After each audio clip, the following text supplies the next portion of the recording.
여호수아 13장 24절부터 보겠습니다. 앞에서 그 요단 동편 그 모세가 점령한 지역을 루벤 자손과 갓 자손, 므낫세 자손에게 이제 그 기업으로 주게 되는데, 요단강을 건너기 전의 상태의 믿음의 상태다라는 거예요. 우리가 이제 그 여호수아를 따라서 가나안에 입성하게 되었을 때 우리가 그 기업을 얻거나 땅 분배가 나타나는 것이 단순히 우리가 미국의 서부 시대처럼 그 땅을 내가 확보한 만큼 갖는다든가 그런 것들이 아니라 성경은 언제든지 모든 단어들이 이렇게 살아나서 하나님의 나라를 선언하기 때문에 이 므낫세하고 갓 자손과 루벤 자손은 요단강을 건너기 전 상태에 확보한 믿음의 세계를 이야기하는 거예요. 그래서 12지파 속에서 이 12지파의 모양대로 이 교회 공동체에 성도들의 믿음이 있다라고 볼 수가 있겠죠. 그래서 내가 믿음을 하나님의 나라에서 어느 정도 세워야 하나라고 할 때 최소한 루벤과 갓과 므낫세 정도는 이 믿음을 세워야 크리스찬이다 이렇게 볼 수가 있겠죠. 나머지 9지파파는 요단강을 건너가서 보다 파격적인 믿음의 영역을 공격해 들어가서 그들의 믿음은 이 요단강을 건너기 전 이 지파들하고는 전혀 차원이 틀린 믿음의 세계를 선언하고 있기 때문에 그렇습니다. 앞 시간에서는 루벤 자손에 대한 말씀을 드렸는데 오늘은 갓 자손부터 24절부터 보도록 하겠습니다. 갓 자손은 행운이라는 그런 뜻인데 모세가 갓 자손에게도 그들의 가족을 따라서 기업을 주었는데 이 기업은 이 땅에서 우리가 믿음의 나라를 세워야 하는 그 분량을 이야기하는 거예요. 그래서 너희의 믿음의 이 모양이 형형색색 어떤 식으로 나타나야 되는가. 그런데 이제 이 33절에 보면은 네이지파에게는 모세가 기업을 주지 아니하였으니 그래서 이 땅에서도 이 목회자들은 먹고 사는 일에 기업을 일단 갖고 있지 않습니다. 그리고 주님께서도 여호와께서 그 레위인들의 기업이 되기 때문에 이 레위인들의 기업은 1차적인 문자적인 의미에서 이 세상에서 직업적인 거라든가 이 세상을 즐기는 거라든가 낚시에 빠진다든가 이러한 것들이 허락되지 않는 것이다 라고 이렇게 생각이 됩니다. 그런데 우리가 다 죄인된 이 세상에서 출발하는 입장에 있기 때문에 목사님들도 이제 이런 어떤 취미 활동을 열심히 하다 보면은 하나님의 나라 일을 제대로 하지 못하는 상황이 나타나기 때문에 옛날 목사님들은 그 목회자가 되려면은 취미나 이런 것들을 하면 안 된다 이렇게 권면을 많이 하셨던 것 같아요. 근데 이제 우리가 가는 중에 이렇게 여행을 잘 다니는 목사님들도 있고 이렇게 하는데 그런 것을 뭐라고 할 수 있는 것은 아니겠지만은 우리가 오직 주님만이 이 네이지파에게는 전부다라는 거예요. 그래서 이 세상의 그 어떠한 것도 즐길 수 없는 그런 상태고 이 세상적인 것들에 대해서 즐기다 보면은 그것이 어둠으로 작동되면서 내가 어둠이 좀 더 가중되어지는 상황이 되고 그 반대편에 예수 그리스도의 빛이 희미하게 보이는 그런 상황이 되어서 점점 세상적으로 더 이렇게 빠져드는 그런 상황이 되는 거죠. 그러다 보면은 이제 나이가 든 목사님들도 돈에 다시금 걸려드는 그런 상황이 되기도 합니다. 그래서 이러한 것들을 이 목회자들은 특히 더 주의를 할 필요가 있겠다라고 생각이 드는데 여기에서 동일선상에서 이 성도들도 같은 맥락을 타고 간다는 거죠. 그래서 레위인들에게는 하나님께서 이 세상적인 것들을 그냥 문자적인 의미에서 전혀 주지 않았다라고 선포를 하면서 오직 주님만이 전부가 되어야 되는데 이 성도들의 입장에서도 거의 비슷한 상황이다라는 거죠. 그래서 내가 요단강을 건너지 못한다 할지라도 가짜 손의 믿음의 수준에라도 이르려고 하면은 25절에 야셀과 기르앗 모든 성읍과 암몬 자손의 땅 절반도 납바합의 아로에까지다 이렇게 이야기하고 있습니다.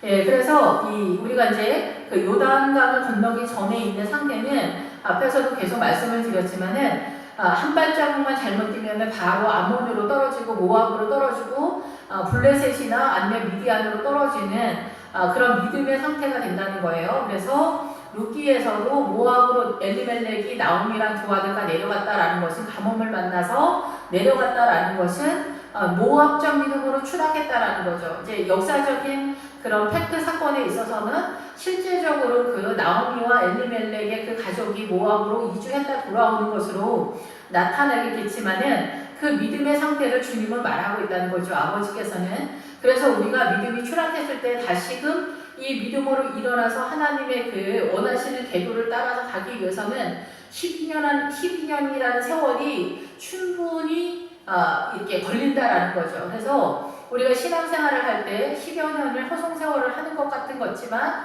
그러한 것들이 베이스가 되면서 다시금 이렇게 그 베들레헴에 입성하는 그런 상태가 되는 것이고 야곱의 원래 본부인이었던 나헬도 이 베들레헴 근처에서 기브라 땅과 거기서 죽잖아요.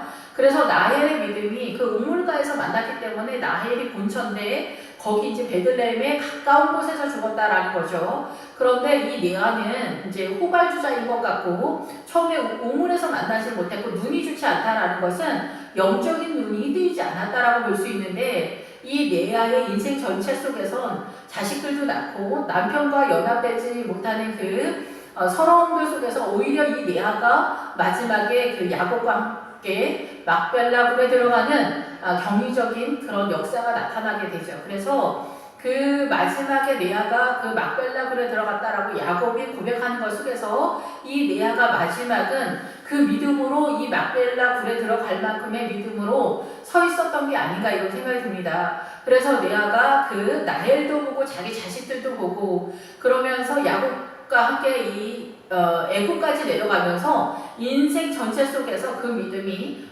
총정리가 되어지는 상황 속에서 그 아모리 족속까지 쫓아내는 믿음의 상태가 되지 않았나 이런 생각이 드는데 여기서도 그 유효험한 지역이에요. 요단강을 확실하게 건너야 되는데 이 가짜손과 루벤과 므낫세가 이 요단강을 확실하게 건너지 않았기 때문에 여기는 주님은 이 요단강을 건너지 않았을 때는 여기는 미혹의 성이다 이렇게 말씀하거든요. 그래서 이제 계시록에서도 많은 물 위에 앉아있는 여자가 음란한 여자다 이렇게 하는데 이 세력들이 이 세상을 다스리는 그 왕과 산을 다스리는 물이고 음란한 여자다 이렇게 표현을 하고 있기 때문에 같은 맥락이라고 볼 수가 있는 거죠. 그래서 이 요한계시록에서도 이 세상은 미혹의 성이다 이렇게 얘기하는 거예요. 그런데 요단강을 건넜을 때는 이 미혹을 당하지 않는 이 하나님의 나라의 정체성을 갖고 있기 때문에 미혹을 당하지 않는 상태인 거죠. 그래서 우리가 동일하게 이 세상에 살아가고 있지만 예수님을 믿게 되었을 때 십자가 때문에 바로 즉시 영적 이주가 되어서 광야로 진입하게 되면서 아말렉부터 전쟁을 이제 시작하게 되는데 그 아말렉이 이제 기본적으로 우리 안에 자아로부터 이제 믿음의 영적 전쟁을 출발한다 이렇게 보게 됩니다.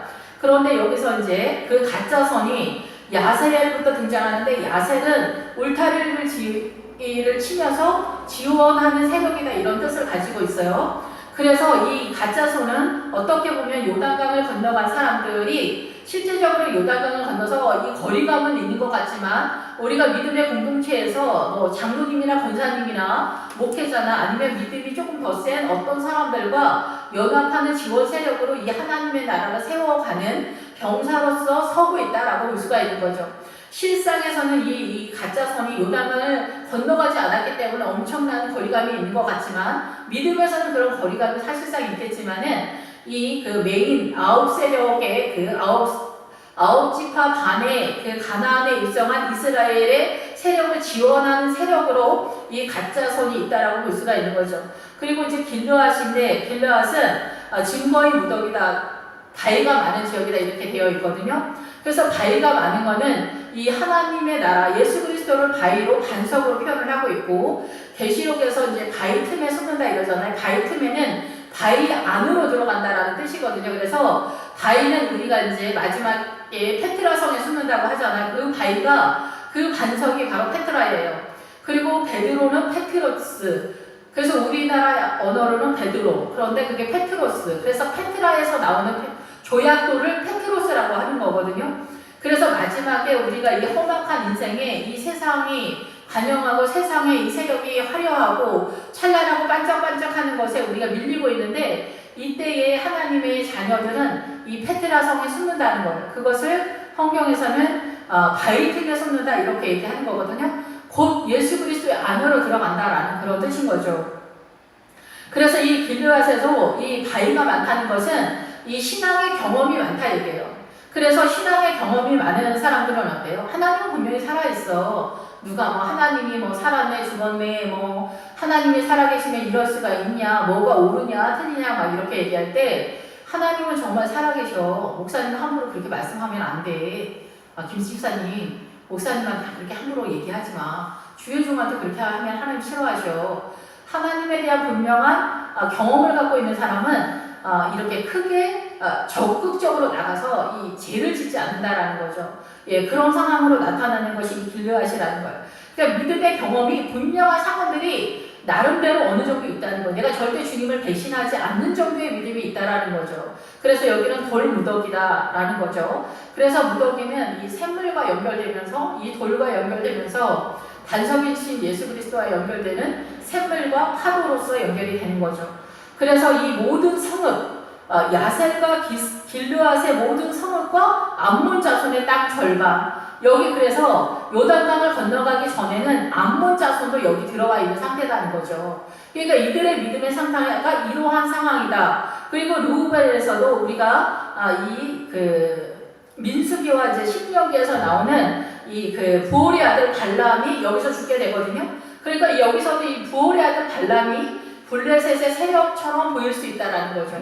예, 그래서 여기서 죽게 되는데 물론 여기서 잡았죠. 그렇지만 굳이 이 르우벤 자손 속에서 죽었다라는 것은 이들이 여기에서 이게 분별하는 것이 그렇게 쉽지 않은 믿음의 수준이었다라고 볼 수가 있는 거죠. 그래서 발람은 외국인이다라고 할 때는 정말 뭐 눈도 파랗고 뭐 머리도 노랗고 외국인이야? 이렇게 생각할 수 있지만 그것이 아니라 이 백성에 속하지 않은 외국인이다 이런 뜻이기 때문에 이 이스라엘 공동체이지만 교회 공동체에 나와 있지만은 이 성도들이 하나님의 나라와 헷갈리게 하는 이 사단적인 거짓 선지자의 역할을 한 사람이다라는 거죠.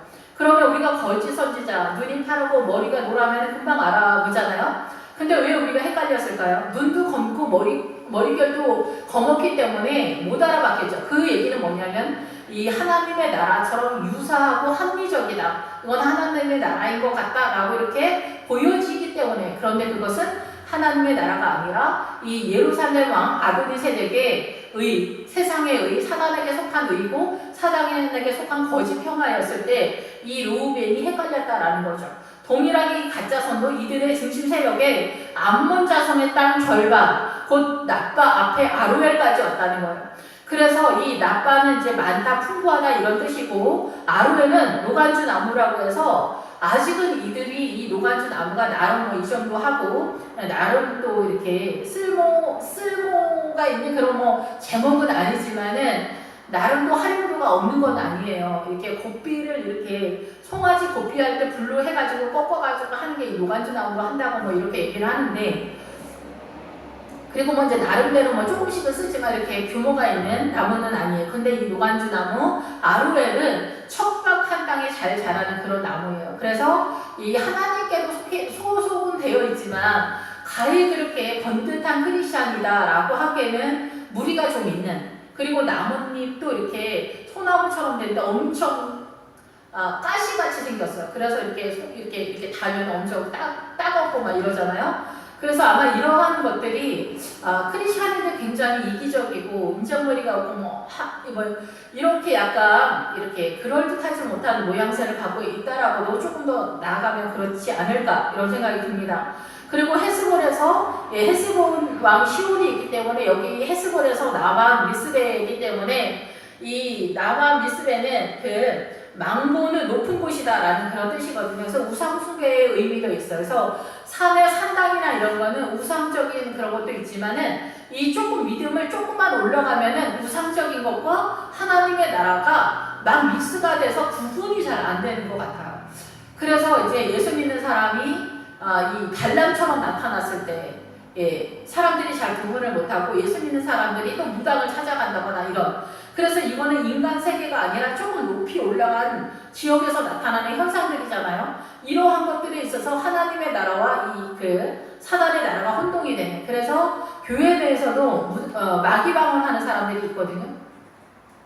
그래서 마귀 방언하는 사람들이 조그맣게 기도를 하면 그게 막 방언인 것 같은데 조금만 이제 소리를 높이면은 이게 제가 들었을 때 뭐 저는 이렇게 실력이 좋은 사람이 아니기 때문에 띄엄띄엄 하기 때문에 그런데 중이 목탁을 치는 것 같이 들리는 사람이 있고 또 어떤 사람은 개구리가 여름에 이제 뭐 개굴개굴 하는 그런 엄청난 수천 마리의 개구리 소리가 들리기도 하고 막 이러거든요.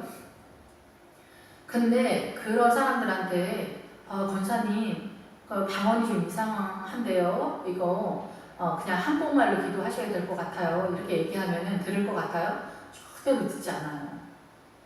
그러니까 사람들이 이 믿음의 어떤 행보를 가는 이게 하나하나 다 이렇게 분리를 해서 하나하나 설명을 하지만 이것이 어떻게 보면은 내 안에 있는 사단적 정체성이 사고가 아니거든요. 그래서 많이 배우나 못 배우나 제가 볼 때 거기서 거긴 것 같긴 한데 절대 못 배운 사람은 고집이 더 세다고 하고 뭐 이렇게 많이 배운 사람은 교만하다고 하는데 절대적으로 고집을 내려놓지 않는 거예요. 자기만의 사단의 그 고집을 내려놓지 않는 거죠. 예, 그래서 이 헤스본이 그 생각의 영역이잖아요. 그래서 라마 미스베도 높은 산당에 있는 그런 지역을 말하는 거예요. 사실은 망대라는 뜻인데 하나님의 쪽 입장에서 우리가 공격할 때는 망대로 할 수 있지만은 내가 점령당하면은 사단이 나를 감시하는 그런 상태가 되는 거예요. 그러니까 꼼짝을 못하는 상황이죠. 예, 부도님은 무슨 뜻이냐면은 피스타치오 열매라고 해가지고 이렇게 조금 좀 더 멋진 열매가 아닌 거예요. 그래서 텅 비었다라는 그런 뜻도 있는데 우리가 아이스크림 먹을 때 이 피스타치오 아몬드 맛으로 저는 좋아하거든요, 개인적으로. 그런데 이 부도님이 조금 이렇게 실한 열매나 이렇게 표현되는 것 같지는 않아요. 조금 아쉬움이 많은 열매다 이런 뜻이에요. 그래서 여기 그 요단강을 건너기 전 상태의 어떤 전체적인 믿음의 색을 선언한다라고 볼 수가 있겠죠.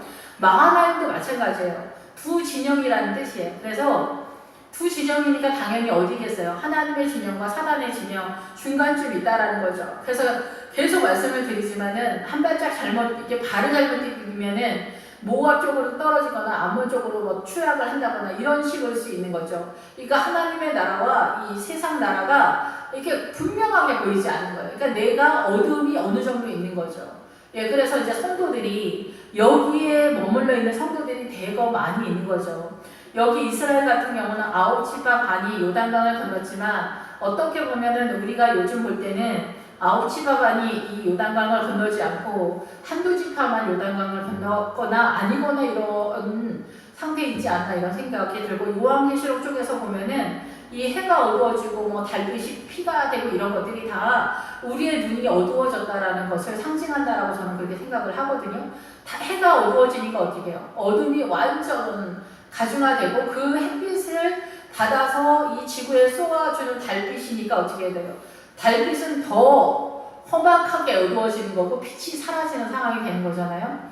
이게 다 설명하는 내용이 있는데 그러니까 핏빛이 되는 거죠. 핏빛이 왜 되겠어요? 이 영혼의 생명들이 죽는다는 그런 얘기죠. 그러니까 죽음이 그냥 이 온 세상에 우리 영혼이 이 하나님의 나라에서 생명들이 죽어가고 있는 그런 상태를 이야기한다라고 보여집니다. 그래서 이 마하나임도 양쪽 진영에서 왔다 갔다 하는 그런 상태예요. 예, 그러니까 이 뜻들이 다 뭔가가 조심스러운 그런 상태죠. 그 이제 성소라는 그런 뜻이 있지만은 그 성소의 믿음에 가거나 아니면 여기서도 이제 잘못하면은 사단의 세력으로 빠질 수 있는 그런 상황이 되는 것이죠. 예, 그래서 이 드빌에 이르게 되면은 거룩함으로 보다 더 적극적으로 나가는 상황이 되는데 여기서도 같이 골짜기와 함께 가는 거예요. 그래서 골짜기는 깊어지거나 샘물이 나올 수 있는 그 환경과 고난을 상징하는데 여기에서 이제 잘 나가게 되면 베타람이라는 지역이 나오게 됩니다.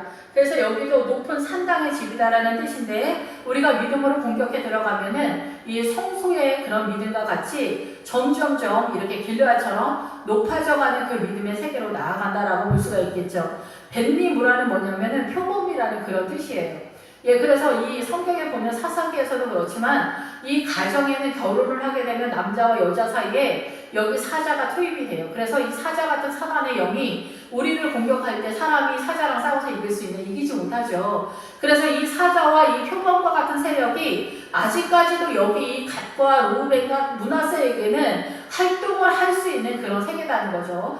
그리고 이제 이 요단강을 건너서도 이제 사단이 엄청나게 세지만 거기는 이기는 싸움이 보장된 싸움이기 때문에 거기서 아이성을 공격했을 때 네 발 가진 벙어리 짐승을 잡는다는 것이 바로 이 표범과 사자를 잡는다라는 뜻이에요. 그래서 사단이 존재하긴 하지만 이 하나님의 나라로 세력화된 요단강을 건넌 이스라엘의 9시가 반에게는 이 미혹을 하지 못하는 상태가 됐다는 거예요. 그것은 곧 우리의 사고가 하나님적 사고가 됐다는 거고 이것이 내 고집적이지 않다는 거예요. 그래서 이제 나이가 점점 들면서 느끼는 건 뭐냐면은 성도들이 굉장히 고집적이구나. 이 목회자가 아무리 얘기를 해도 이 세상의 욕심을 따라서 그대로 그냥 고를 하는 거예요.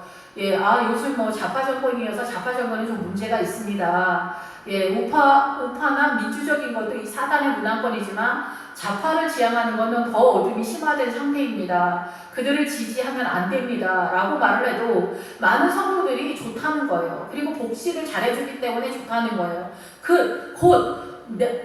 나한테 욕심을 채워주는 것 같은 분위기니까 하나님의 나라고 뭐고 다 필요 없고 나한테 돈 주는 사람이 최고야. 이렇게 자기가 생각을 하게 되는 거예요.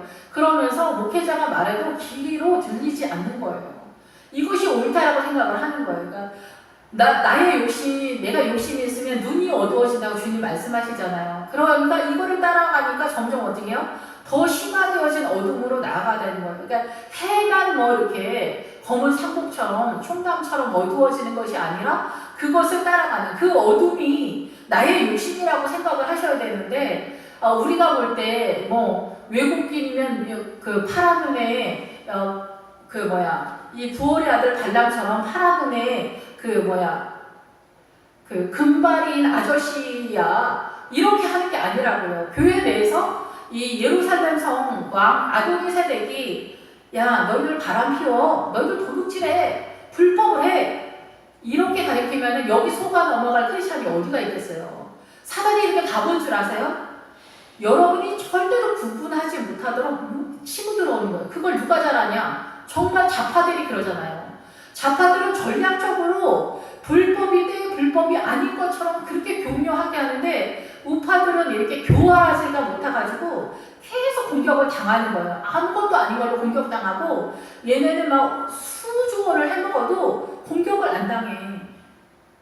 이게 사단의 색과 이 하나님의 나라를 너무나 성도들이 이해를 못하는 거죠. 그러니까 성경 공부도 안 하니까 어떤 분위기가 있는지 어떤 사단의 구조가 있는지조차도 모르니까 완전히 그 투명인간이랑 싸우는 것 같은 투명인간도 한 명이 아닌 거지. 사단은 100명이 이 나를 투명인간이 둘러싸고 있고 나는 이 투명인간이 하나도 보이지 않는데 여러분이 전쟁을 어떻게 하겠어요. 그러니까 계시록을 제가 요즘 새롭게 보면서 느낀 건 뭐냐면은 다 성경을 모르는 거야. 성경을 몰라서 길을 모르고 지도도 모르는 거지. 그러니까 문자적으로만 해석을 해서 성경을 모르고 착한 척을 어떻게든 해서 구원을 받고 휴거를 받으려고 하는데 그렇게 해가지고는 이 요단강을 건널 수가 없는 거예요. 요단강을 건너려면 내 고집적인 이 사고관을 버리고 하나님의 나라로 이게 채워져야 되는데 성경을 모르니까 어떻게 채워야 되는지를 모른다라는 거죠. 그리고 기본적으로 이제 이 하나님의 사고관이 되려면은 이 성경의 말씀대로 순종을 하면서 가야 되니까 어렵죠. 근데 이거를 하면서 순종을 하지 않으면서 이제 뭐 대한민국에 전쟁이 난다고 하니까 뭐 필리핀이나 이런 데로 도망가거나 이런 정신인 사람들이 휴거가 될 수 있겠습니까? 무서우니까 도망가는 걸 이해 못해서가 아니라 전쟁이라는 데 도망가는 정신인데 무슨 휴거를 돼요. 그리스도의 믿음이 전혀 없는데 무슨 휴거가 되냐고요. 그러니까 휴거의 그 신부의 믿음에 대한 것이 어떻게 세워야 되는지 너무 모르고 있는 거야. 그러니까 뭐 언제쯤 예수님이 오실까? 이게 뭐가 중요해? 내가 준비가 됐으면 끝인데. 근데 준비는 안 하고 준비를 어떻게 해야 되는지를 모르면서 주님이 언제 오실까? 이거에만 정신이 팔려 있는 거야. 수능이 11월달 셋째 주에 수능을 본대. 11월달 셋째 주에 수능을 본대. 11월달 셋째 주에 수능을 본대. 공부는 안 하고. 이거만 하면 뭐 합니까? 우리가 이게 너무 이런 게 준비가 안 되는 거예요. 그러니까 주님이 니네가 기근을 만난다. 지진이 나타난다. 이 기근을 만난다는 건 영적으로 너희가 이 하나님의 말씀을 모른다는 거예요. 모르고 굶주려 있다. 여기에 말씀에 굶주려 있는 상태다라는 거예요. 지지는 너희의 마음이 흔들린다라는 거예요. 이 사단으로 몰려간다라는 거예요. 흔들려서 요동친다는 거예요. 요동친다. 그냥 지진을 말하는 게 아니라는 거예요. 근데 실제적으로 주님이 지진을 더 보여주는 거는 우리로 하여금 각성하라고 말씀하시는 거겠죠. 근데 실제 지진이 아닌 거예요. 제가 볼 때는. 실제 지진이 아니라 우리의 마음이 세상한테 흔들리는 거예요. 그런 것들을 지진이라고 하고 몰려간다는 거예요. 이 바람에 밀려서 이 지진이 흔들리는 그 흔들림에 몰려간다는 거예요. 그러니까 여호수아랑 이 계시록이 저의 그 어두운 눈으로 볼 때는 많이 유사하다. 계시록을 다 아는 건 아니지만 그런 생각이 듭니다. 예, 그래서 이 표범이 뛰어다니는 거예요. 우리의 힘으로 이 표범을 이길 수가 있습니까? 사자를 이길 수가 있습니까? 이길 수 없는 거예요. 오직 주님만 의지해야 되는데 주님을 의지하는 것도 그게 말로는 엄청 쉬운 것 같은데 제가 가끔 말씀을 드리지만 제가 개척을 하고 나서 내가 주님을 의지하지 않고 있다는 걸 인지를 했고 그 다음서부터 이제 기도할 때 주님을 의지하게 해주세요 이렇게 되는 거예요. 그전에는 제가 돈을 엄청 의지하고 남편을 의지하고 부모를 의지하고 집사님들을 의지하고 우리가 이제 부목사님들이 어느 큰 교회 담임 목사를 의지하고 연주를 놓고 이런 식으로 지금 이제 대통령 이런 거에서도 인맥을 따라서 돈을 대출을 받았는데 속이고 불법에 고등학교 후배였다 이렇게 막 나가잖아요. 이것이 뭐예요? 다 사람을 의지하는 대로 내 욕심을 따라서 그렇게 사는 거라는 거죠. 그런데 저도 그렇더라고요. 그래서 우리가 요단강을 건넌다는 것은 내가 열심을 내고 어떻게 한다고 꼭 그런 게 아니라 아버지의 뜻을 따라 가다 보면은 그게 나오는 것 같아요. 제 경험으로는. 그러니까 인력으로 안 되는 거지. 이게 평생의 문제고 주님을 의지하게 되면은 그때부터 이제 더 심화된 고난이 나타나게 되죠. 왜냐하면 주님을 의지하는데 돈을 따라가면 안 되잖아. 돈을 따라가면 돈을 의지하는 거니까. 예, 조금 이렇게 옆으로 좀 빠지는 느낌도 없지 않은데 어쨌든 그러면서 이제 표범이 세력을 잡는 그런 상황이고 이제 그 요단강을 건너가면은 사자가 나타나지만 실상은 사자를 잡는 세력으로 나타나거든요. 요단강을 건너간 상태에서는. 근데 또 여기 또 숫꽃이 나타나네요. 숫꽃은 오두막이라는 뜻이거든요. 그러니까 뭔가 이 요단강을 건너기 전 상태에 이 루벤과 갓과 므낫세는 뭔가 조금 안정적이지 않죠. 이게 뭔가 불안해, 믿음이 불안한 그런 상태입니다. 예, 그리고 사본, 사본으로 이제 넘어가게 되면은 이게 북쪽이라는 그런 뜻이 있으면서 감추고 어두워서 희미해서 잘 보이지 않는다 이런 뜻이거든요. 그래서 이 사본 북쪽의 뜻은 뭐냐면 거기에 그 레바논이 있어요. 그러니까 위쪽으로 레바논이 있고 이쪽 동쪽으로는 이제 지중해가 있고 그러니까 이쪽 동쪽으로는 요단강 건너기 전 애굽에서 올라오는 그런 데가 있고 이쪽 서쪽은 바다가 있는 거죠. 밑에는 우리가 부엘세바와 남쪽 건조한 땅 이렇게 사막이 베이스가 된 그런 지역이다 이렇게 보는 거죠.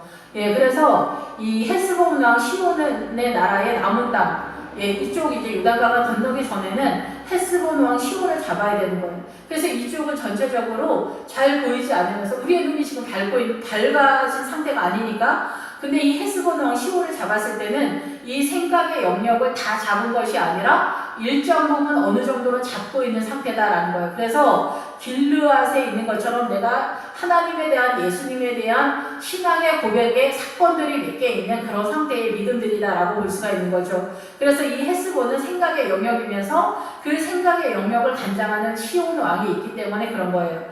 예, 그래서 이것이 실제적으로 이제 그 요단강을 건너게 되면은 요단강을 건너는 상태에서는 이것에 대한 절대적인 세력이 아모리 족속 성 다섯 왕이 등장하면서 이들을 장악하게 되었을 때 아이성을 공격한 상황이 되면서 거기서 네 발 가진 벙어리 짐승을 잡게 되는 거예요.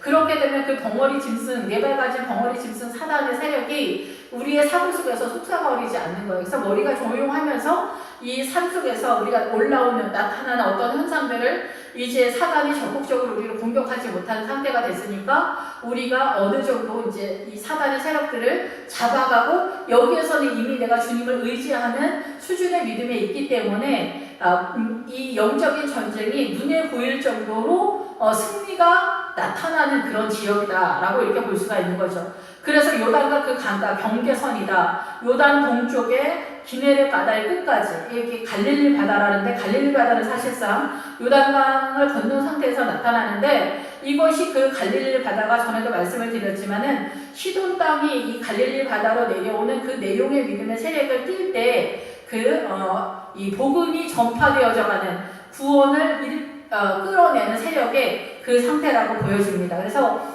갈릴리 바다에서 예수님께서 그 12제자를 부르는 그 내용이 이 갈릴리 바다 그리고 시돈 땅 레바논 그 위치에서 나타나는 구원의 역사가 적극적으로 나타나는 그런 상태를 말하고 있습니다. 그래서 이 가짜서는 그렇게 그들의 가족대로 받은 성읍들과 주변 마을들이다. 그래서 성읍들과 주변 마을들은 하솔과 마아가 이런 성읍들이 나타나면서 이거는 크리스천들이 세워지면 그 주변에 형제들과 이 교회 공동체 나를 중심으로 해서 우리 가족을 뺀 나머지 세력에 나의 삶에 영향을 주는 사람들과 영역 그 사람들에게 나타나는 사단의 세력 내지는 이 주변 성읍들이 있는 거예요. 그것은 늘 크리스천들이 세워지면 주변의 세력으로 나타나는 거기 때문에 이거는 특정한 지역이라기보다는 항상 나타나지는 구조 시스템이다 이렇게 볼 수가 있겠죠.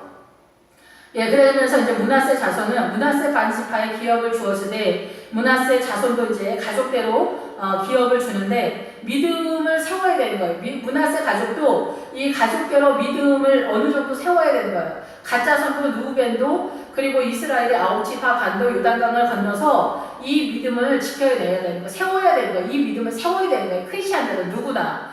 단순히 땅을 기업으로 주는 게 아니에요. 땅 주는 얘기하는 거 아니라 이 땅의 이름들이 하나하나 믿음의 나라를 믿음의 수준들을 설명하고 있기 때문에 모든 성도들이 이 믿음에 최소한 가시나 므낫세나 누벤한테는 걸려들어야 되는 그런 상태인 거예요. 이 정도까지는 와야 된다는 거죠. 기본적으로 이 두 지역을 일컬어서 모세가 점령한 지역이다. 아모리 족속 중에서 두 왕이다. 예, 아스다롯에 거처한 바산왕 옥과 헬스본 왕 시온은 반드시 잡아야 되는 거예요. 이 두 영역은 부자 되는 거를 소망하는 거를 벗어야 하고 기본적으로 생각의 영역을 잡아야 된다는 거예요. 그래서 이 생각이 잘못됐구나. 이 우리의 사고가 사단이 공격하는 터구나. 이 생각이 안전지대가 아니구나. 내가 생각하는 것이 하나님의 뜻도 아니며 선한 것도 아니구나. 하나님께 나의 모든 것을 맡겨야 되고 이 생각의 영역을 주님께 보여야 된다라는 것들을 깨달아야 된다라는 거죠. 그래서 마하나임에서부터 여기 두 진영이라고 그랬죠. 동일하게. 예, 그래서 바산왕은 이 바산왕은 이렇게 부드럽다, 비옥하다 이런 땅이에요. 그래서 우리가 씨 뿌리는 비유에서처럼 이렇게 옥토는 사람이 뭐 착하다, 저 사람은 거버서도 산다, 저런 사람이 천국까지 이런 사람이 옥토가 아니라 이 하나님의 나라의 옥토는 하나님의 나라로 반응하는 사람이에요. 그 반응하려면 이 바산까지 와야 돼요. 여기까지 와서 이 하나님의 뜻대로 반응하는 사람이 옥토거든요. 우리가 볼 때 착해 보이는 사람, 말 안 하지 않는 사람, 헌신 좀 많이 하는 사람 이런 사람이 아니에요. 예수 믿지 않는 사람들 속에서도 이런 사람 되게 많고 불교 신자 중에서도 착한 사람 많거든요. 그래서 우리가 이 옥토를 오해하면 안 돼요. 옥토는 하나님의 뜻에 반응하고 하나님의 뜻을 잘 아는 사람을 일컬어 우리가 옥토라고 하는 거예요. 그래서 이 30배, 60배, 100배는 듣고 깨닫는 사람이에요.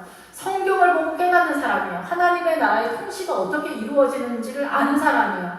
그래서 주님의 나라대로 내가 통치를 받아서 내가 한국 사람이다, 일본 사람이다, 미국 사람이다 그럴 때 어때요? 북한 사람은 북한 사람들의 정서를 갖고 있을 거 아니에요? 한국 사람은 한국 사람의 정서를 갖고 있겠죠. 이 세상에 속한 사람은 세상에 속한 정서를 갖고 있겠죠. 하나님의 나라에 속한 사람은 하나님의 나라의 정서, 하나님의 나라의 통치권을 갖고 있겠죠. 그 얘기를 하는 거예요. 아시겠죠? 일본 사람, 한국 사람, 북한 사람 뭐가 틀려요? 이 사고감이 틀린 거잖아요. 외모가 저 사람 중국 사람 같다, 일본 사람 같다. 근데도 한국 사람이 많단 말이에요. 그게 중요한 게 아니라는 거예요. 우리가 볼 때 저 사람 착한 사람 같다, 크리스찬 같다. 이게 중요한 게 아니라 한국 사람이면 한국 사람의 정서를 갖고 있는 거예요.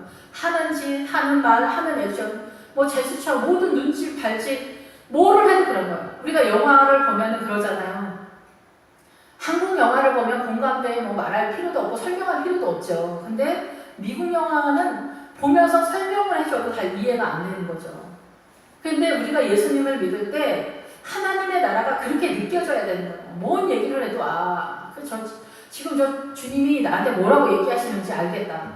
누구는 말해줘도 꿈으로 보여줘도 못 알아먹는데 무슨 뭐가 이렇게 되면 주님이 이거 좀 싫어하시는 것 같은데 나는 이거 안 할래. 이거 아닌 것 같아. 이게 바로 주님이 딱 느껴지는 거예요. 벌써 이미 기본적으로 이 주님의 나라가 베이스가 많이 깔려가지고 이거 아닌 것 같다. 이게 다산한 옥을 잡은 거라는. 그래서 이 옥은 뭐 이렇게 뭐 거인이다 이런 뜻도 있지만은 여기 기본 어근에 들어가면은 빵을 굽다라는 뜻이 있거든요. 그래서 여기 다산한 옥을 잡아야 이 성경을 보면은 내가 빵을 만들 수 있는 실력이 되는 거예요. 이 말씀 보면은 정확한 건 모르겠지만 하나님은 이렇게 말씀하시는 것 같다. 이런 것들이 얼추 정답에 가까워지는 실력이 되는 거라는 거죠. 예, 착한 척이나 뭐 이런 거 인간적으로 만들어서 되는 게 아니라, 물론 급한 대로 실력이 안 되면 위선도 필요할 때가 있고 착한 척도 필요할 때가 있죠. 그러나 그거는 이제 껍데기로 이제 조금 잠깐은 유용하지만은 그래서 주님은 그 유선을 버리라고 하거든요. 예, 그래서 그거는 우리 인간적인 측면에서 사랑이나 겸손이나 뭐 영적인 하나님의 나라의 실력이 안 될 때 일단 뭐 위선을 조금 쓰는 것들이 없지 않죠. 그렇지만 이거는 계속 뒤집어 쓰고 있을 수 있는 것이 아니다라는 거죠. 금방 또 벗겨지기도 하고. 예, 그래서 이 성읍 아스다롯은 여신이면서 지역의 이름인데 우리가 인간적으로는 이 아스다롯 여신을 섬기면은 풍요로 우리가 뭐 돈 많이 벌 거야. 이렇게 하면 여기 투자하면 어떻게 될 거야. 저기 투자하면 이렇게 될 거야. 전공을 이렇게 하면 어떻게 될 거야. 공무원이 되는 게 최고야. 막 이렇게 하지만 이런 것들이 아스다롯이라는 거. 나를 풍성하게 하고 나를 풍요롭게 한다. 이런 것들에 내 마음을 빼앗기는 것. 이런 것에 내가 바람을 따라 몰려가는 것. 이것이 요즘 트렌드야. 이런 것들이 아간의 신화에서 요토한벌과 같은 그런 분위기라고 볼 수가 있겠죠. 그 시대의 대세인 것들, 이런 것들이 다 그런 상황이다라고 보여집니다. 그래서 그 계시록에 나오는 지진도 그런 분위기를 타는 것이다라고 생각이 들어요. 흔들어서 요동해서 어느 쪽으로 몰려가게 하는 그런 상황이다라는 거죠. 내 마음이. 그래서 에드레이는 힘세다, 그런 뜻이에요. 그리고 좋은 복장이다. 여기는 성읍이 엄청 센데 이것을 공격에 들어갔으면은 내가 예수 그리스도로 막 옷 입은 상태가 됐다는 거예요. 그럼 예수 그리스도로 옷을 입는데 우리가 여름 하복이 있고 동복이 있잖아요. 그러니까 동복은 외투 같은 거를 입잖아요, 보통. 그리고 여기서 이제 복장이 나올 때는 거의 발까지 끌리는 그런 옷이에요. 흰 세마포도 마찬가지고 흰 두루마리 옷 뭐 이런 것도 다 마찬가지예요. 그래서 굉장히 이렇게 우아하고 하나님의 나라에 규모가 있다라고 볼 수가 있겠죠. 예, 반바지하고 뭐 소대가시급이 되는 게 아니잖아요. 예, 그렇기 때문에 여기에서 좋은 복장은 예수 그리스도로 인한 그 풍성함의 강도가 깊고 높고 넓다, 이렇게 볼 수가 있겠죠. 그래서 므낫세의 아들 마길이 나타나게 되는데 이 므낫세의 아들 마길은 장사꾼이다라는 그런 뜻이거든요. 근데 이 장사꾼 마길에게 이제 그 가족대로 이제 갖게 되는데, 이게 오늘 제가 요한계시록을 좀 보면서 이 요한계시록에 무슨 말씀이 있냐면은 이 장사꾼에 대한 이야기가 나오거든요. 장사꾼 상인들은 이 땅에 속한 왕족들이다, 이런 얘기를 해요. 단순히 이 땅에 속한 왕족들이라서 사단에 속한 세력으로서다라는 거예요. 그래서 좋은 상품을 사고 파는 것까지 피우면 돼요. 그런데 이 안에 들어가면 또 영적인 하나님의 나라를 생각할 때 좀 차이가 있는데 18장 11절에 보면 땅의 상인들이 그를 위하여 울고 애통하는 것은 다시 그들의 상품을 사는 자가 없음이라, 이렇게. 그래서 땅의 상인들은 사실 성경에 왕족들이다, 땅에 속한 왕족들이다 이러지만 이들의 세력은 사단의 세력이기 때문에 사단의 세력들이 예수 믿는 사람들한테 무엇을 팔고자 하느냐, 상품을 사는 자가 없다. 상품은 금과 은과 보석과 진주와 세마포가 이렇게 쭉 나오는데 금은 예수님, 그러니까 구세주가 누구냐, 이런 거. 그래서 불교는 이제 뭐 부처라고 할 것이고, 뭐 힌두교에서는 뭐 만신이라고 보잖아요. 여러 종류, 뭐 힌두교에서 뭐 이렇게 힌두신도 있고 뭐 여러 종류지만 엄청나잖아요. 일본도 만신이 있는 것처럼 수만 종류의 신들이 있다고 하잖아요. 그리고 이슬람은 이제 알라신이 자기네 이제 금이라고 하겠죠. 은은 각 종교에 따른 구원의 조건, 구원의 기준치를 말하는 거죠. 그래서 보석과 진주, 그에 따른 훌륭한 것들이 무엇이냐? 이러한 것들이 각 종교마다 이러한 것들을 자기네 그 나라에 쫙 까는 거예요. 그러면 사람들이 메카에 가가지고 1년에 한 번씩 목욕하고 물에 들어갔다 나오는 것이 이 보석과 진주인 거예요. 그 나라에 있어서는. 예, 그리고 우리에게는 이 보석과 진주가 뭐가요? 믿음의 고백이죠.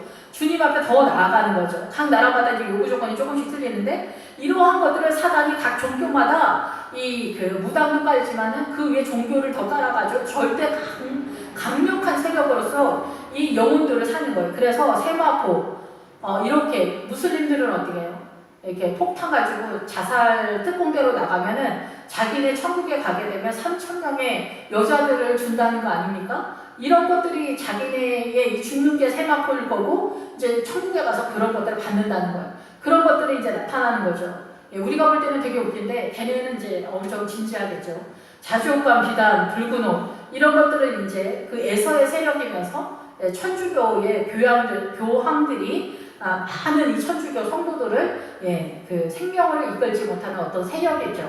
각종 향목과 각종 상아들. 그래서 그 종교마다 이렇게 해야 멋진 것입니다 하는 그 존재의 수준들을 나무로 표현하는 거고 그릇도 먹는 거 각 나라마다 그 종교마다 그리고 이제 향목 그래가지고 기도하는 거 각 종교마다 나무와 구리와 철과 대리석 만든 각종 그릇과 계피와 향유와 향과 향유와 유향과 이런 거는 각 종교마다 그 기도의 내용들이라고 이렇게 볼 수가 있겠죠. 우리도 그래서 예수님이 해의 세력이 실상은 그런데 이 달이 이 해의 태양신이라고 하잖아요. 이 이단들이 다 그래서 이 햇빛을 모방해서 비춰주는 그런 세력이기 때문에 이 예수님을 흉내내는 거예요. 천주교 이 사단의 세력들은. 그래서 이 모든 것들이 다 성경과 반대편에서 똑같은데 통치자가 틀린 거예요.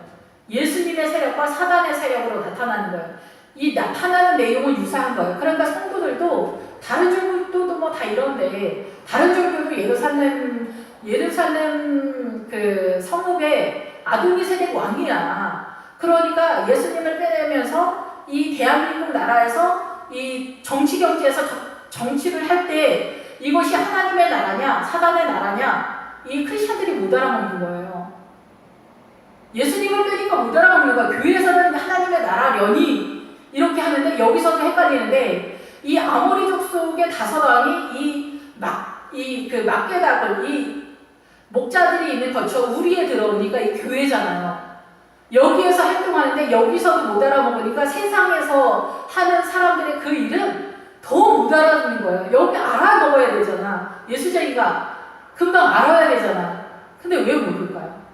사단은 여러분만큼 그렇게 저처럼 어리석지 않습니다. 너무 똑똑한 거예요. 사단을 우리처럼 생각하면 안 돼요. 사단은 사자처럼 표범처럼 생각하셔요. 사자하고 표범하고 어떻게 붙어서 이길 수 있을 것 같습니까? 이기질 못하는 거예요. 그래서 이 아모리 족속의 블레셋 세력이 이 머리가 더 크다는 건 뭐냐면 사단의 세력이 그렇게 우리에게 크고 또 우리는 거기에 눌린다라는 거죠. 그래서 우리는 꼼짝을 못하는 거예요. 오만 가지에서. 그래서 이런 모든 것에서요. 밀가루와 미리오, 소와 양과 수레와 종들과 다 설명할 수 없는데 마지막에 사람들의 영혼들이다 이렇게 표현하는 거예요.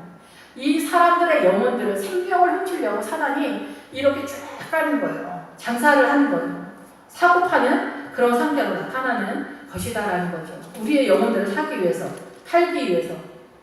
이러한 것들을 우리가 다 구분할 수 있겠냐는 거예요. 가장 대표적으로 예루살렘 왕의 아도니세덱, 가짜 평화, 가짜의, 거짓의, 사람의 의, 세상의 이런 것도 구분을 못하면 그 안에 들어간 이 수없이 많은 수십 가지의 종류를 어떻게 우리가 구별을 할 수 있겠습니까? 그래서 이 마귀는 장사꾼이라는 건데 그 자신을 팔거나 자기 가족들을 노예로 판다라는 그런 뜻이에요. 그러니까 단순히 장사꾼 하면은 우리가 생각하는 뭐 식당을 하거나 물건을 팔아가지고 잘 먹고 잘 산다 뭐 이런 뜻이 아니라 우리의 영혼을 사고 파는 요한계시록도 같은 맥락으로 흘러간다라고 볼 수가 있는 거죠. 거기에서 단순히 장사하는 것처럼 우리가 육안으로는 문자적으로는 그렇게 이해가 되지만 실상 그런 것들이 가지고 있는 내용들을 살펴보면은 영혼을 팔고 있는 그런 상태로 나타나게 된다는 거예요. 여기서도 마귀들이 마찬가지예요. 그래서 우리가 사도 바울이나 주님은 우리에게 뭐라고 그래요? 죄의 종이다라는 거예요. 죄의 종. 그래서 죄의 종으로 넘어가는 데 있어서 이 사단의 문화권에서 이 전통과 관습과 합리적이고 옛날부터 내려온 습관이나 옛날부터 그렇게 해온 게 간행이야. 이런 것들이 우리의 영혼을 다 사로잡아 먹는 그런 사건이라는 거죠. 그리고 요한계시록에 나와 있는 거는 보기 흠모할 만한 것들이 우리의 영혼의 마음들을 다 미혹시키고 뺏어서 결국은 최종 마지막에 사람들의 영혼을 빼앗아가는 그런 상태로 나타나게 된다라는 것입니다. 예, 그래서 여기서 마귀의 자손에게 돌린 것이라. 이것이 이제 믿음에서 밀리면은 사단의 세력으로 우리가 나타나게 되고 우리의 영혼을 팔거나 우리 자식들의 영혼들도 이 가정 속에서 블레셋의 세력 속에서 믿음을 세우지 못하면 내 자신 아버지가 그리고 내지는 엄마가 자기 자녀들을 세상에 파는 그런 결과로서의 양육으로 나타나게 된다라는 거죠.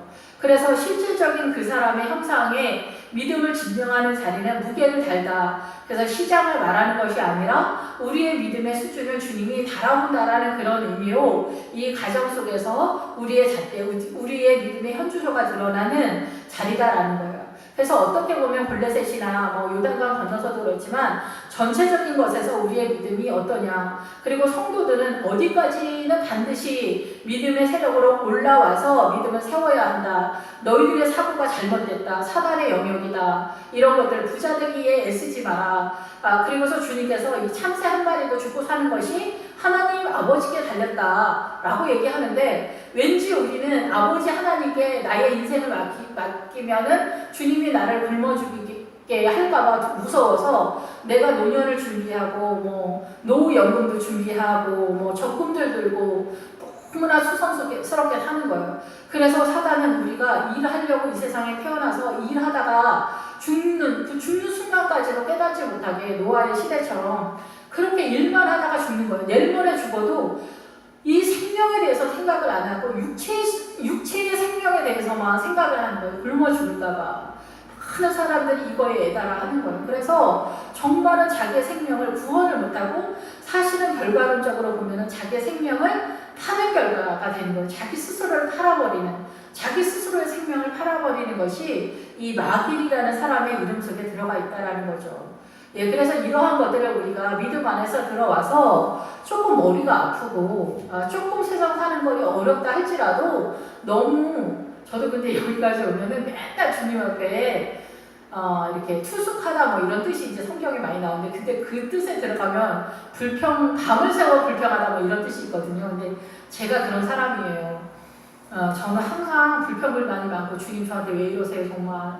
근데 막 꾸역꾸역 주님을 따라가는 척 하는데 엄청 불평불만이 많은 그런 사람인데, 왜냐하면 우리가 주님을 따라가면은 세상 다 나야 돼. 우리는 주님을 따라가서 마음 아픈 게 아니라 제 경험을 보면은 이 주님을 따라가는 것 같지만 세상을 갖지 못해서 너무 아픈 거야. 5만 가지에 있어서.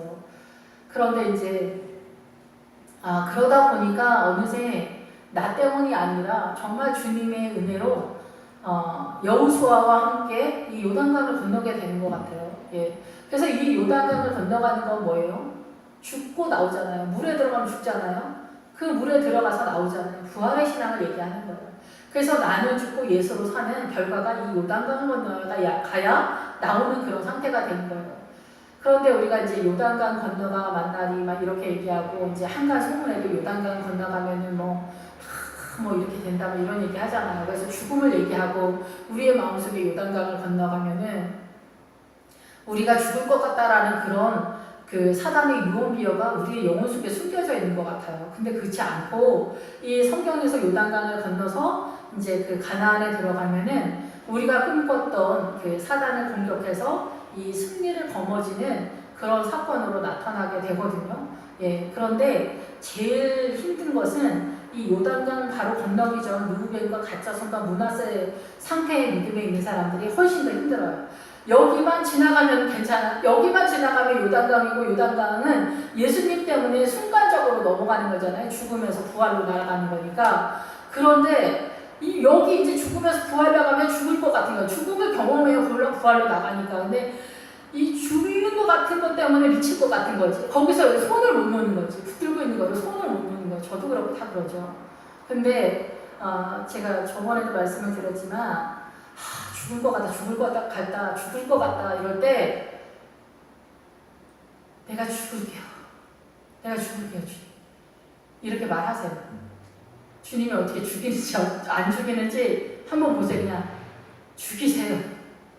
그냥 그리고 이걸 놓으세요. 이 죽을 것 같은 이 붙들고 있는 이 죽을 것 같은 내 마음을 놓으시고 그래요. 저를 이 낭떠러지기에서 발로 미세요. 아주 죽이세요. 이렇게 해보세요. 주님이 어떻게 죽이는지. 근데 내가 두려워했던 그것이 나타나는 건 아니에요. 자유가 나타나요. 그만큼 내가 어느 만큼의 분량이 죽었느냐에 따라 죽은 만큼 반대 세력에서 빛이 나타나는 거거든요. 빛이. 그래서 이 빛을 따라가는 거예요. 그래서 요단강을 건너가면은 우리가 꿈꿨던 그 믿음의 전쟁에서 승리하면서 노량문이 나타나요. 그것의 첫 번째가 아이성을 공격하면서 거기서 어떤 식으로 전쟁을 해야 되는지 앞에서부터 지금까지 설명해 왔으니까 이 말씀을 듣고 계시는 성도님들은 좀 머리가 아프고 힘들지라도 이거 포기하면 안 돼요. 그리고 저도 이 성경을 이렇게 설교하면서 이 앞에서 그 여호수아가 모세가 정복한 왕들은 기본 베이스니까 해야 되겠지만 여호수아가 정복한 왕들이 31명의 왕들이 나타나거든요. 이 왕들도 다 외워야 돼요. 외워야 이 머릿속에서 전쟁을 하면서 그때마다 그런 사건이 나타날 때 내가 속지 않죠. 우리 겸손해라. 근데 내가 잘난 체 하고 싶은 거야. 그러면 겸손이 옆에서 뭐라고 하잖아요. 하나님이 겸손하라고 하는데 옆에서 막 그렇게 생각이 들잖아요. 크리스찬들은 막 잘난 체를 엄청 하고 싶어도 나 오늘 우리 신랑이 생일이라고 돈 줬다, 집사님, 막 이런 얘기 하고 싶어서 할 수도 있어요. 근데 그런 거 이제 농담처럼 하는 거지만 엄청 잘난 체 하고 싶은 것들이 점점 잦아들게 되거든요. 옆에서 주님이 겸손해야 되는데 막 이런 얘기가 계속 머리에서 보니까 그런 것처럼 이 여호수아의 31명의 왕들을 잡을 것에 대해서 여러분이 외워야 돼요. 이거 몇 번 보면은 하나님이 외우게 해주실 거예요. 우리가 기도할 때 누구누구 이름 외우려면 애들 100명 외우려면 어렵지만 기도할 때 이렇게 보면서 이렇게 기도하고 막 이러면 몇 번 하면 다 외워지잖아요. 그런 것처럼 이 31명의 왕들 그리고 아모리 족속 블레셋 이런 거 공부하셔서 머릿속에 넣어두셔야 돼요. 머릿속에 넣어두셔야 이런 사건의 전쟁이 나타났을 때 이런 환경이 조성했을 때 여러분이 깨달을 수가 있어요. 내지는 이거 여호수아에서 뭐라고 했던 것 같은데 가서 찾아보게 돼도 할 수 있어요. 근데 이제 제가 성경을 이거를 지역이 이렇게 수도 없이 나오는데 그 지역 이름들을 제가 설명은 해놨지만 여러분들이 찾기가 어려울 것 같다라는 생각은 들어요. 자꾸 들어두면은 자꾸 이 제 설교를 계속 듣기도 쉽지는 않은데요. 어쨌든 그렇습니다. 그래서 이제 외워야 된다라고 생각이 들어요. 외워야 돼요. 여기 여호수아는 다 외워야 돼요. 아모리 족속의 성은 7개의 7왕 그리고 뜻도 알아야 되지. 블레셋, 히위 족속, 헷 족속, 왕들 엄청 많이 나오는데 여기 정말 공부해야 돼요. 공부해야 이 요단강을 건너서 어떻게 전쟁하는지 여러분이 아무리 믿음이 있어도요. 이거 모르면 여러분 전쟁 잘 못해요. 제가 정말 대단한 사람들 많이 보진 않았지만은 기도 많이 하고 난다긴다 하시는 분들 눈 투시에 여기 있어서 성도들 딱 보면 다 알아보고 이런 사람들도 이 요단강 건너서 이 성경을 잘 모르니까 이 시기 질투의 영인이 다 이렇게 농락당하고 기만당하는 것들을 많이 봐요. 저보다 100배는 훌륭하신 분들인데도 성경을 잘 몰라서 헤매는구나 이런 생각 많이 들거든요. 좀 머리가 아프시더라도 꼭 외우셔서 이 요단강을 건너간 그 믿음을 확보하셔서 좀 했으면 좋겠어요. 예수 믿는 것은 그냥 착한 척 좀 하고 11조 하고 희생 조금 하고 이렇게 해가지고 되는 나라가 아니에요. 여호수아는 우리가 할 수 있으면 다 외울 정도로 좀 외울 정도는 아니지만은 어쨌든은 이렇게 암기를 좀 하면서 가야 된다. 저는 그렇게 생각이 되네요. 그래서 이제 요단 동편, 여리고 맞은편, 모압 평지, 여리고 맞은편, 모압 평지, 뭐 여리고까지 갔으면 뭐 아무 얘기 할 필요는 없지만 이 여기서 이제 승리를 하는 싸움을 하게 되지만 이 모압 평지는 모압은 어떻게 돼요? 친척이다, 근친이다, 같은 백성이다 이런 뜻이거든요. 그래서 이제 뭐 까딱 잘못하면 모압으로 내려가는 거예요. 그리고 이 평지는 그 말 그대로 정직의 길, 올바른 길을 간다 이런 뜻을 가지고 있으면서 이 사막에 굶어지면서 여기는 어둑어둑해서 잘 보이지 않는다라는 뜻이에요. 그러니까 여기는 이 평지, 그 요단강 건너가기 전 상태에 여기는 광야라고 전체적으로는 그렇게 말하고 여기는 평지여서 좀 뭐 괜찮은 것 같지만 여기는 말 그대로 이렇게 내가 어둠에 분포도를 갖고 있기 때문에 이게 어둡다. 이게 내가 어두우니까 어떻게 돼? 대신 예수 그리스도의 빛의 세력이 잘 보이지 않는다 이런 거죠. 그래서 오직 레이지파에게는 모세가 기업을 주지 아니하였으니 이는 그들에게 말씀한 것 같이 이스라엘의 하나님 여호와께서 그들의 기업이 대신이었더라. 그래서 이 목회자들은 하나님께서 세상에 대한 기업을 주지 않았다. 일단 문자적으로 그렇게 이해를 하시고 또 세상적으로도 뭐 이렇게 여행을 뭐 돌아다닌다든가 낚시를 하러 다닌다든가 뭐 축구를 좋아한다든가 목회자들은 이렇게 내절에 대한 어떤 그런 것들은 좀 포기를 하셔야 돼요. 그 포기하고 성경과 예배와 찬양과 이 하나님께 소속된 것만 여러분 열심히 해도 그렇게 빨리 믿음이 크지 않아요. 물론 저는 믿음이 늦대는 사람이지만은 목회자들이라고 해서 뭐 믿음이 막 쭉쭉 빠지고 그렇지 않거든요. 할 얘기는 많지만 어쨌든 간에 목회자는 성도들도 기본적으로 이 요단 동편에서는 돈을 포기해야 돼요. 성도들도 돈을 포기해야 되고 자기 사고감 이거 포기해야 돼요. 이 영역 내 고집. 그런데 하물며 목회자가 뭐 세상 구경하고 뭐 목회자도 뭐 누려야 된다는 등 목회자도 뭐 결혼을 할 때 사랑으로 만난다는 등 이런 얘기들은 다 헛소리라는 거예요. 헛소리. 사명자는 사랑으로 만나는 게 아니에요. 사명자는 사명으로 만나는 거예요. 이 목회자는 사명으로 만나는 거예요. 그냥 뭐 내가 좋아하는 여자, 예쁜 여자, 뭐 날씬한 여자, 성격 좋은 여자, 착한 여자 이런 여자가 아니라고요. 세상 사람들도 성도들도 하물며 그런 이유로 되는 게 아니에요. 책임으로 만나고 하나님의 나라를 세우는 원리 속에서 나아가는 거기 때문에 우리가 사단의 유언비어가 곧 하나님의 나라에 그럴듯하고 세련된 것 같은 것을 우리가 많이 사용하고 있는데 이런 것들이 다 사단한테 속고 기만당하는 거죠. 예수 그리스도의 이름으로 인간의 부패한 사랑으로 사랑해봤자 여기는 벌레가 생기고 냄새만 나요. 예수 그리스도의 십자가로 사랑하게 되었을 때는 남편과 아내가 서로 사랑하게 되는 그런 관계로 나가고 서로 협력하게 되고 이 사랑이 바로 신부의 믿음의 근간이 되는 것이며 이것이 하나가 되었을 때 예수 그리스도의 신랑 되신 예수 그리스도와 하나님의 나라를 선언하는 거예요. 사도 바울이 말했던 것처럼 나는 교회와 그리스도를 말한다 라고 말하잖아요. 그 복음의 비밀을 내가 인간적으로 사랑으로 만나서 예쁜 여자 만나서 결혼을 하는 그 정신력으로 어떻게 하나님의 나라를 선포를 할 수가 있겠어요. 그 배우자에 대한 준비 기도를 하는 것부터가 이미 틀려야 된다는 거죠. 내용을 잘 모르더라도 그 하나님의 나라의 정보에 대해서만이라도 알아야 기도를 해도 똑바로 할 거 아니에요. 내용은 그렇다 쳐도. 기도하겠습니다. 할렐루야 주님 감사합니다. 늘 부족하고 연약합니다. 우리의 믿음이 이렇게 척박하고 허덕거리면서 가고 있습니다. 주님. 요단강을 건너가면 죽을 것 같아서 요단강을 건너가지 않았더니 계속해서 나타나는 버거움과 공격당하는 입장에서 신앙생활을 할 수밖에 없고 우리의 몰골은 사납고 오두막이고 사막입니다. 요단강을 건너가면 죽을 것 같지만 사실은 요단강을 건너가면은 자유가 선포되어지고 우리가 꿈꿨던 그 영적 전쟁의 승리가 확보되고 그 노예물이 나타나게 되면서 그 하나님의 나라가 분명하게 보이고 노예물들이 이렇게 계속해서 나타나게 되는 것을 보게 됩니다. 아버지 모든 성도님들이 두려워하지 않고 그 요단강을 건너는 것이 죽음과 부활입니다. 이 부활 신앙을 만나기 전에는 우리가 그 하나님의 나라를 얻기가 어렵습니다. 죽음을 두려워하지 않게 하시고 죽음을 선포하고 이 부활로 나아갈 수 있도록 축복하여 주시옵소서. 예수님의 이름으로 기도했습니다. 아멘.